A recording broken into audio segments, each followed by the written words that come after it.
Bethlehem Township. Board.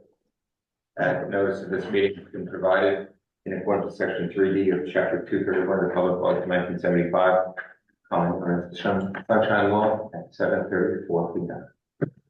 Roll call, please. Paul Miller. Here. Jose Reyes. Here. Judy Nelson. Ken Chalet.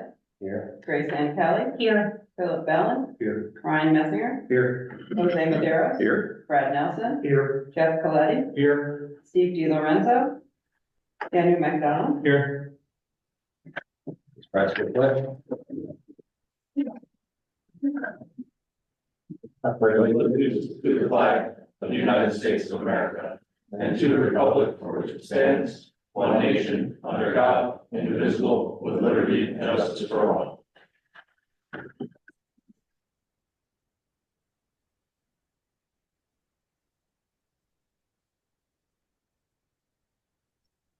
Let's open the public comment on the agenda. Motion to go into the public. Second. All those in favor? Aye. Nobody's here in the audience, nobody's on Zoom. Make a motion to close. Motion to close. Second. All those in favor? Aye.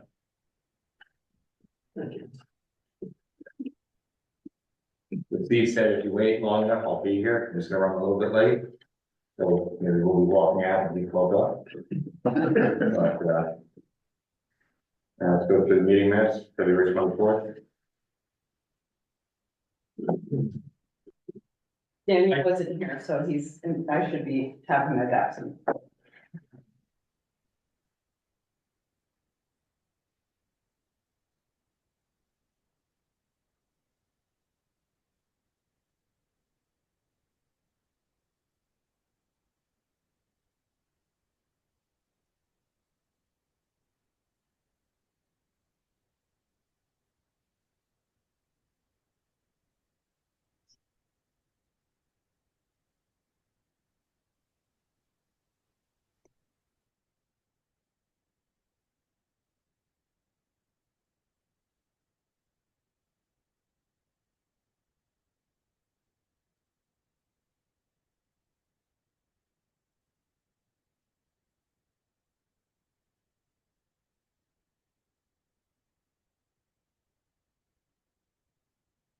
I'll make a motion to accept the minutes as amended. Second. Any further discussion? All those in favor? Aye. Against? Abstentions? Abstaining.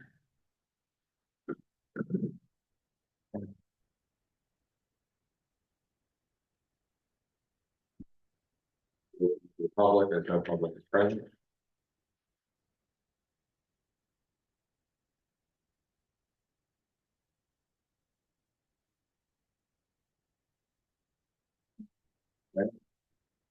Probably reported about 2 hours. Based off of last meeting, we had our second budget planning session.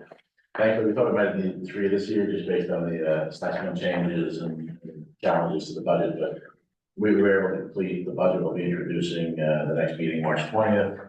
There is a slight tax increase, but it's really based on insurance requirements and costs that we couldn't mitigate.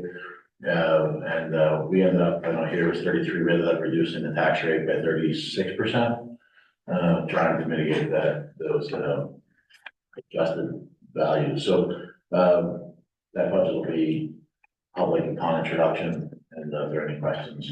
The other thing, sort of land use related, but I know sometimes there's different audiences that may watch this afterward. I went to Sarah, Mr. Lindsay and I met with someone in Peterson and JCP&L representatives to try to find some resiliency solutions for our electrical system. And so I'm happy to report and remain optimistic, although JCP&L kind of does these, they respond to us and we get some few good years and then we have to keep following up. But we are in cycle for tree trimming this year, so Mr. Lindsay put out on the community page a significant number of roads that will be addressed the first and second quarter of this year. And then once those are completed, the township was awarded the grant from the county last year to take down trees. We're adding some money to that, so we'll see where JCP&L finishes, and then we'll implement with another $50,000 worth of tree removal, trimming, whatever we may need. They also did identify issues. We are served by 5 substations, which is extremely unique and unfortunate for us. But they did find some issues in 2 of the substations that they're addressing. They're replacing a lot of parts to the system so they can switch things on and off quicker. They still have some porcelain breakers and things that have cracked in different temperatures, so they're replacing those. I will put together a more comprehensive list, but by the end of 2025, we should see significantly improved resiliency. And then going into 2026, they just invested $13 million into a new infrastructure from McKingwood all the way up through Alexandria. And the western part of Bethlehem will be tied into that. So if we do go down, we can get power back up from that new system as well. So we should see significant, we're gonna keep following up with them, of course, but it was just some good initial steps to get us to be more stable in 2025 and hopefully more years, as I expressed, I appreciate that now. But they need to be consistent in addressing what we do. But their chief engineer, or head engineer, has been with the company for 20 years. He personally came and shared all this. I will share too, because it kind of goes with planning board and tree trimming. An exorbitant number of those responses, and I'm bringing it here, but they rated based on minutes out. I think it was just over 6 million minutes of outages. 1.7 million of those were from trees that interrupted their system that were beyond their ability to cut. So people are able to trim their own trees. That's very helpful. I did bring the owner of Muddy Waters to the meeting to express his difficulty in running a business with power outages, and he's not the only one. Other restaurants expressed it seems to happen every Saturday night, unfortunately. But he removed 51 trees from his property, being proactive on his own. But JCPenney needs to do their part as well. So anyway, long story short, we should see some resiliency improvements significant by the end of the year, especially starting to begin. The trees will be a big portion. Thank you for following up on that. We keep, fighting. When I started, I remember in Turkey Hill, it was an issue. It got better for a few years because they put some of those clips that brought the wires together and replaced some of the joints. That's the other thing too, is as we've shared, they patch after the storms, especially after Sandy, and the copper wires usually patch with an aluminum clip that now 10 or 11 years later, they're corroding together to dissimilar metals. They also had some voltage. They're not transformers, they're like transitional switches, because there are different voltages that go through the different wires, and they're relatively new, and I think it was a manufacturing defect, so they were trying to make some efforts, but now they're replacing each one of those. They're about $100,000 each, and I don't know what they're doing on their back end, but many of them were defective as they were trying to replace. We made it through all that one past few days. It was amazing. Had a lot of wind. That's a lot of. It was a lot of wind, but if you look across, if you look on the railroad, 173, there's so much down, a lot of one side. Yeah, we're trying to do the railroad, actually cut some trees along the bottom of Turkey Hill. Fine. Yes, that's a gargantuan effort to work with the railroad. And JCPenney is partnering with us to try to get them to cut some trees, and then DOT has been receptive to working with us as a municipality along the 173 corridor to remove trees. The difficult part too, which is interesting kind of transition, this is a good note too, planning, is that, things change. So JCPenney and Selwyn Peterson shared over the years, there's been resistance to tree cutting and removal, especially in Hunterdon County. And now it's completely flipped, realizing that they're diseased and causing a problem. So it's just something to think about, how the trends and our environment can change, and be aware of those as we look forward and make approvals and site plans. It's incredible the way 173 looks. Yeah. From here all the way down. Wow. They did a hell of a The job. trouble is those poles that they're trimming now, that's not JCPenney. That's all telephone cable on the down. So all power is on the other side of the road, just been clear. So unfortunately, a lot of the Comcast outages and stuff were there, so yeah, it was nice to see them. Come back. If you think of it, ask them why, it's probably the substation. We lose power, for a minute, for 3 minutes. Yeah. That comes back. We have left those intervention. It is, it's likely a failure that they're keeping you on because a portion went out, but it probably is, there were 2 out of the 5 receiving some upgrades, and you're served by, I believe you're served by one of them. I hope it's too lucky. Full of printers, print. I said, it was like a good news, it was like a good news, bad news, once you drop into the lowest 8% of reliability, then JCPenney finally makes an investment, so the bad news is we dropped below 8%, the good news is they're finally making an investment into those, and there were 2 of those substations developed in the lowest 8% in the service area. Well, it's not good for your house. No. Your refrigerator, goes on, refrigerator. Well, And the worst thing is when you get low voltage, yeah. because that will burn up a motor if you don't shut it off. Well, I had, Or that dirty, they call it dirty energy comes through, if it's off for a while, you should turn off like your burners and, you know, your furnaces. Because they say that dirty, it's called dirty, I'm using the term like, people, I had a problem electric that goes as through. well as computer room. So it's 3-phase, the 1 phase was low, they Right. checked it. So I called and they sent a guy out, the guy went all the way to the substation, he checked everything all the way to my place. Went to the substation, he turned that up. But he said what happens is when they tie into the poles, the engineers tell them which legs to tie to, but the guys that do it don't. Okay. Because they don't like going to the middle. So they'll do the 2 outside, so there's no load.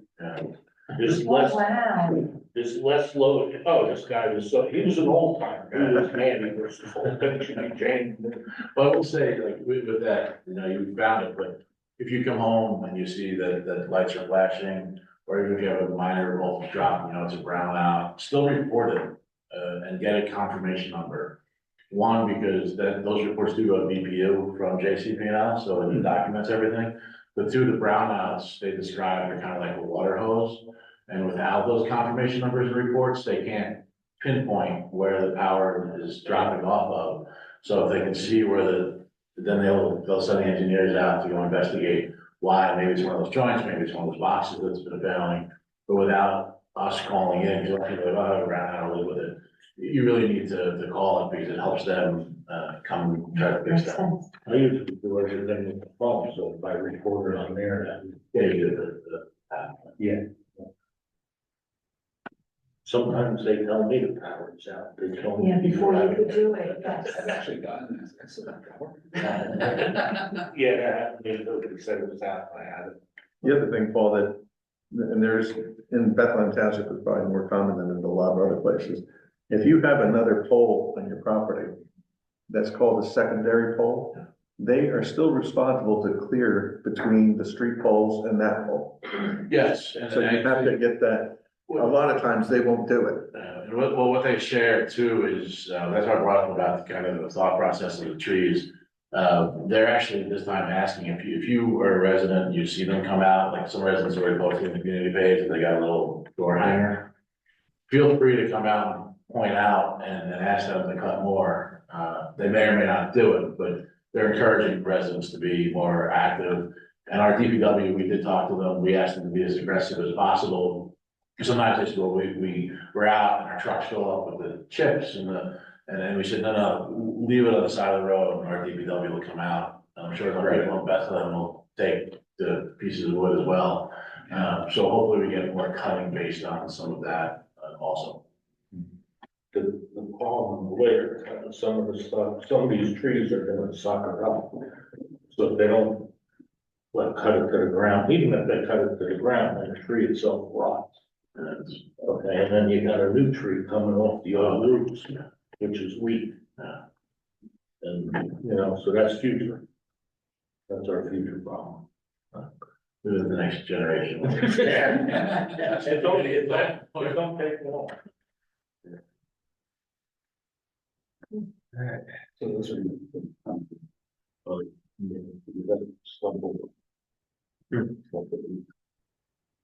The US Forestry Service came out with a video about the ash trees. And they have actually found there's a bunch of ash trees that actually survived. And they're going out investigating the forest, and they're actually asking the public, because they can't get out to every single forest out there. And if you find an ash scrape, then report it to them. So right now they're in Indiana and Ohio, and there's a large amount of ash trees that have made it through. Come to find out that they're actually secreting a chemical which is killing the ash borer beetle. Oh, Oh, they were treated or they? No. The tree that's it. itself. naturally It's resistant. naturally resistant, so they're actually taking leaf cuttings and then they're growing the trees and they're gonna disperse them back out.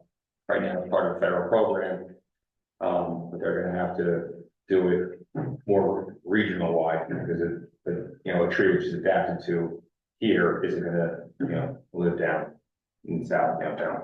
South The further. same tree, 10 miles, the same exact tree, 10 miles, be different. But it's incredible. Trees are That's some constantly- did, but, They're constantly changing. and there was 2 waves of ash borer beetle. I didn't know that. Oh, So, started in 2008.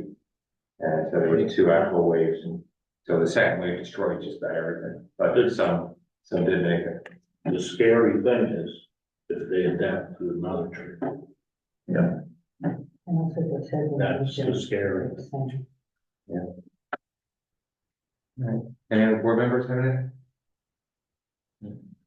Monica, is going through a training session, do you want to give an update on that? I had a couple of very interesting, exercises that I had to do. One of them was to take our, fee and escrow schedule and compare it to 5 towns in our surrounding areas and see how we compare. We are like, one of our escrows is $1,000 and other towns ask for $4,000 and $5,000. Our fees are significantly lower. The issue that we come into that came up in the class is that if you don't have escrow fees to really cover what the application is that if you're keeping it low and then almost immediately you have to start asking for additional fees and what have you, and that becomes, it makes the resident feel as though it's just this constant drip, whereas if you say it's, more, and then they can get it refunded when the project is complete, it's better, but that was an interesting exercise to do. There's a lot of redundancy of things that I've default figured out, but there's some really interesting things that I didn't know that I was supposed to be doing, that I will be doing in the future, and I'm really looking at how to better do that. The other thing is that we had to look at our application. That's got to be changed. It's really redundant. There's a lot of, So, everyone has been here, since we actually went through this application, was there everyone's, recollection of when we went through the application that's here without me saying a word? Probably 10 years ago. I never went through it, and I've been here, 9 years now? You never did go through it? You didn't change it? You didn't change it? I know you were here. Bill? Okay, Yeah. about when? You're thinking 10 years ago? You remember us going through it though? Yes. Grace, you Yeah, remember? but I Yes, can't, I it's can all date it, a year. So Monica came up with it was 1996 with the official. that's the escrow and the fees. The last time Yeah, the fees. officially in our ordinance, it's been 28.9 years since we adjusted our fees and escrow according to our ordinance. So if things have changed and we haven't done it, we need to probably look at that. So is it a feeling we should up that a little bit, or should we leave it? My feeling is the one argument of asking for more money, I'm concerned that if somebody right off the bat sees an escrow for a C variance and it's gonna be, say, $2,000 right off the bat for a shed. Right. That people are not gonna wanna do it or, are challenged to it.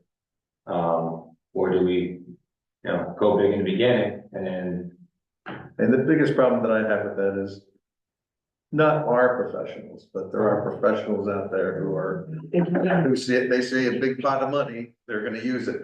That's exactly what I was gonna say, because we had professionals like that. Yeah. If there was a big pot of money there, they made sure they spent. They used every single penny of it. Yeah. So I'd rather keep And it, that's all. reasonable and ask people. Could we find out the other towns that you took, the 5 in the area? In those that, when you looked at, within the last few years, what were some of the major, just off the cuff, just say, what were some of the projects that they were talking about? It may not be the same as ours either, for the escrow they have. They may have more More complicated, right, more, the bigger things like that. Yeah, correct, which happens in just the towns around us, and things I know of in the towns around us. Not for the record, like, oh my goodness, you had 3 of these, or, what did you have? What was the mix in the last? Again, Highlands is gonna insulate us. to- That's true, Yeah, So true. we can't very well Before, yeah. go into some of the towns, for instance, in Warren County, because they're not protected. The only way we can figure out how many times we had to go back and ask for more. We've Okay. had 3 applications, every single one is thrown up for their escrow, and I've had to ask for more. Yeah, I just had Bames, every, Mazzetto was significantly over. Right. And when talking to Mrs. Mazzetta, she was like, well, I thought that, the estimate was it was gonna be $1,000 for us to do it, and that would include everything. And so that's the other side of it, is that people think, oh, it's $1,000 deposit, and that's gonna cover everything, when that clearly doesn't. When I was writing my document for my class, I said that if we were, because we had to make assumptions, and what would you recommend, blah, blah, blah. And so what I said is that if we look at surrounding towns and we were to up our escrow by 50%, so if we asked for 1,000 and they're asking for 4,000, if we then upped it to $2,000, we can still state that we are significantly less, we are 50% less than surrounding areas. But it insulates us, because if we haven't in 10 years raised those rates, the rates for our professionals have gone up, the rates of all the things have gone up. The other thing that I was never told is that when somebody comes in and, let's say they want to have a site plan and it has a D variance, then they have to pay the application fee for the site plan and for the D variance, not just one. I was never told that. So as an example, if somebody comes in and they want to do something that requires 3 or 4 C1 variances, that's 3 or 4 application fees, because it's an application fee for each thing. So, and I don't know if where we're going with that, but those are the little things that, this is the reason I wanted to go to the classes. These are the things that I don't know. So that was when I had to do my exercise, my proposal is that we would increase our fees and our escrow at an aggregate of, so that in the end, we are 50% lower than the surrounding towns, kind of where I went. And the other part of that is that then when there is an overrun on an escrow or what have you, the burden then is in the interim on the township or on our planning board budget. If we put it towards people who are actually utilizing the services, which is our applicants, to take on that burden versus the rest of the taxpaying population, that makes sense, because of course I was thinking of the increase in the PEP fees, is that affected everyone. This only affects applications, and like I said, we've had 3 since. So one problem, when we have an overage on escrow, so let's say we collect, We Yeah. have many. yeah, we have to keep accounting for that overage, which costs the town money. And the people have to actually ask for their money back Right. to get their money back. So it is better for us to take smaller chunks at a time so that we don't get into these overages. But I think, one thing that we could certainly do is make up some sort of a handbook for people Okay. to know what it is that to expect, hey, we're gonna ask you for $1,000 escrow. And that is to pay for the attorneys, the planners, the engineers. And that amount may go up by that increment every time we use that. So that they know that, it could be quite a bit more than what it is now, but that we're not hanging on to their money the whole time. I understand what you're saying. that, you know, a lot of times too, it's important that we stay on top of the professionals to tell us, hey, how much is left in escrow? How much have you drawn off of that escrow? So that we know ahead of time, hey, you know, we're running out of escrow funds, you know? That I think is an important thing to do, but for us to have, especially if we end up with like $2 or $3 or $10 short, you know, that they haven't used, which they do that too, because they don't want to be accused of having used all the escrow. You know, then we're on the hook for having that money in a bank account and accounting for it and all that. The woman who, to your point about the handbook, our instructor was, she gave a couple of really good industry standard, things that are not necessarily statutory, you know, it's just industry standard, is that when you get your applications should have a cover letter, which goes 1 to 2, 3, 4 pages that explains not only what the statutory situation is, but each town does things differently. Right. She also includes in the packet that she sends out when she receives an application, that information, and in there she has a draft copy of a request for a refund of escrow funds. No. So that it's easy for them to be able to just here, and send it in.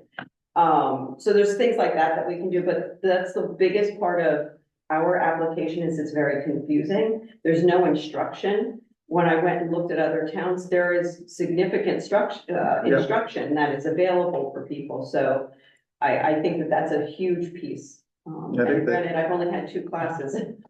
The last And I'm giving secretary, myself extra work. the last secretary that we had, for some reason, thought that it was just not good to give people information.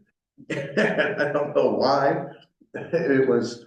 Well, So like when we say that something is complete, like I get the report back from Tom and it says that it's complete and I'm putting them on the agenda. In the email template that I have, it says you'll be put on at that meeting if the board concurs, then this is what's gonna happen. In 2 weeks, we would do a site plan, most likely this. And you will be required to do your noticing, and here, by the way, is that noticing and template again. So I put all of that in there, but, you know. Yeah, that's a very good start. So you said that the couple of applications that we've had to ask for more money. If we kept the fees where they are now without increasing them, but if we had asked properly, like say the Mazzetta application had 5 C variances, right? So you're saying we just asked for 1. If we had asked for payment on all 5, would that And have that would have solved been our, 5 different escrow fees too. would that have solved our problem With without them, any yes. increase? You know what I mean? Like if we're just. That's a good point. So if there's 5 variances, there's 5 fees and 5 escrows? And actually, that's actually, it sounds like it's intrusive, but actually, that's a good thing. Because that kind of lets them know. Makes them ask you less. How important is it for you You 5 want- feet and not 10 feet? Yeah, Or whatever. Exactly. You want to limit, You want people to you know want that to there's limit a the amount of cost. variances that you're actually requesting. Yep. So, Well, I make a motion that we authorize Monica to.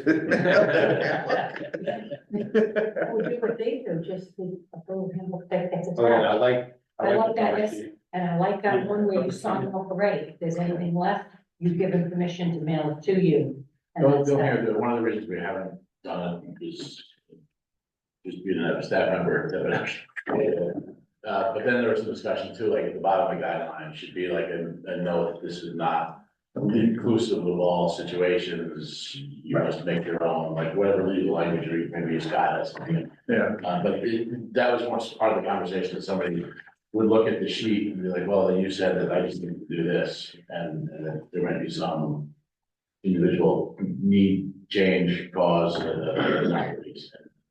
that was some of the concern, so. The fine print can always say, you know, this is your typical situation, but you know, your needs might be different.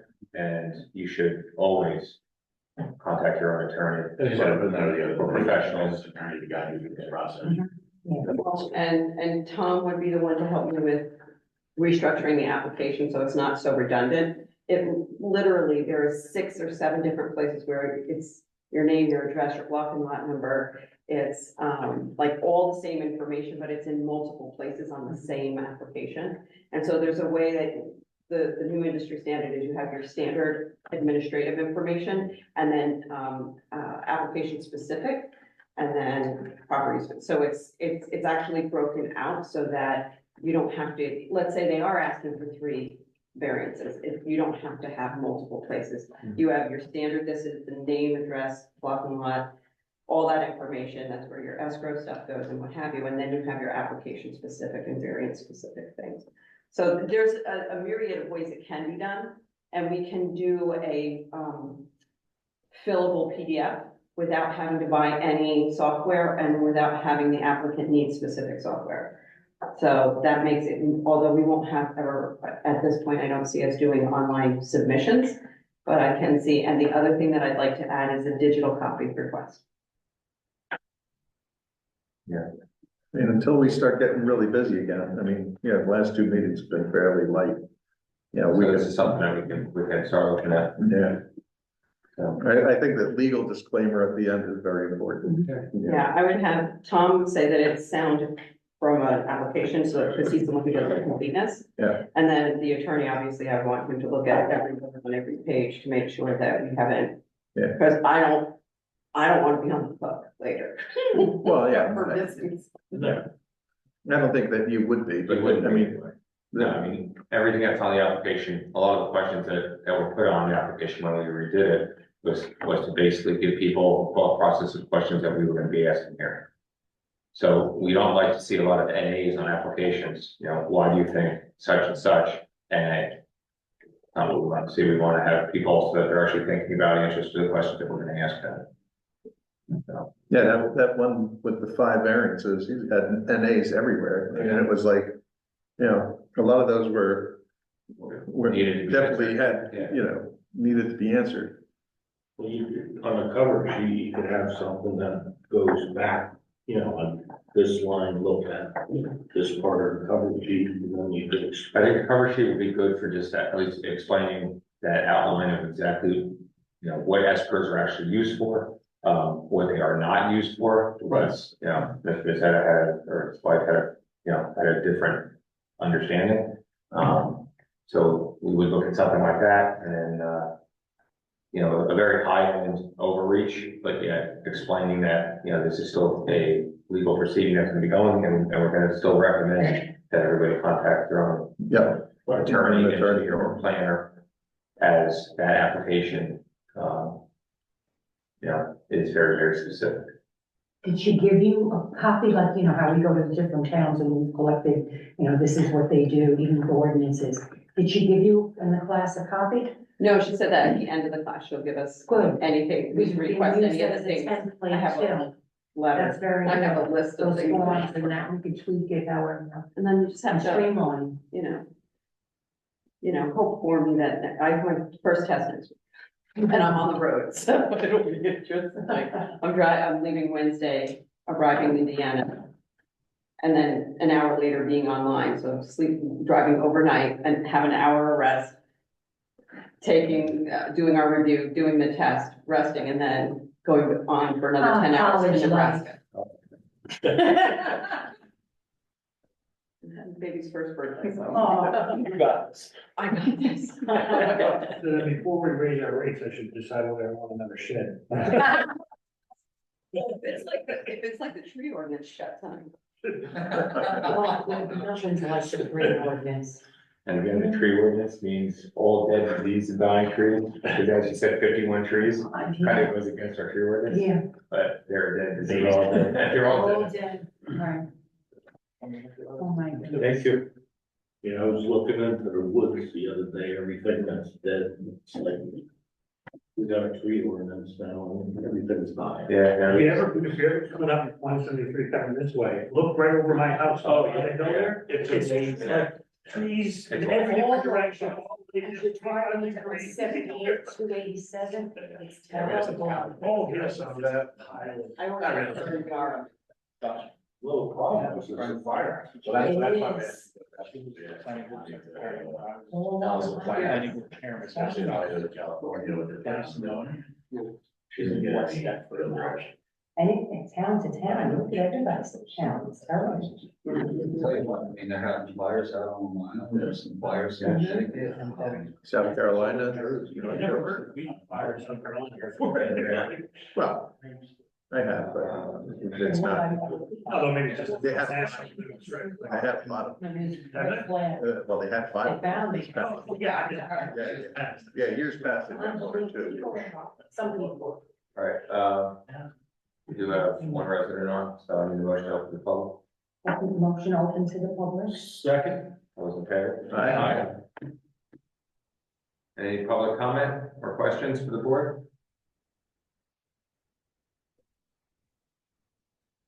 Make a motion to close public comment?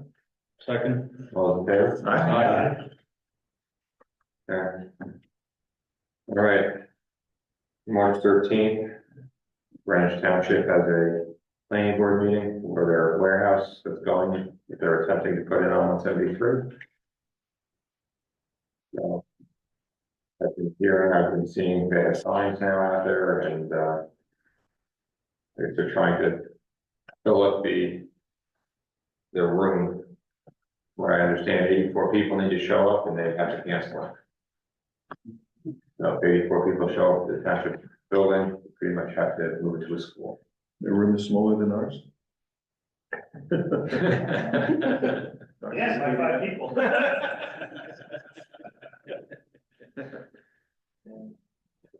I looked before I asked. I also noticed right by that site, there were a lot of trees cut there too. Is that the property owners or is that like the JCP&L crews too, cutting those trees over there along the same thing, do you know? Or- Coming down now? No, right where the warehouse is going, right by that. I didn't say it. Yeah, there are a bunch of trees that were cut there along the road. I didn't know if that was the warehouse people or that was. No. I would believe the sales contingent upon them getting approval for the warehouse. Yeah. Nothing? No, motion to adjourn. Second, all in favor? Aye. Thank you, everybody. Thank you, Lou.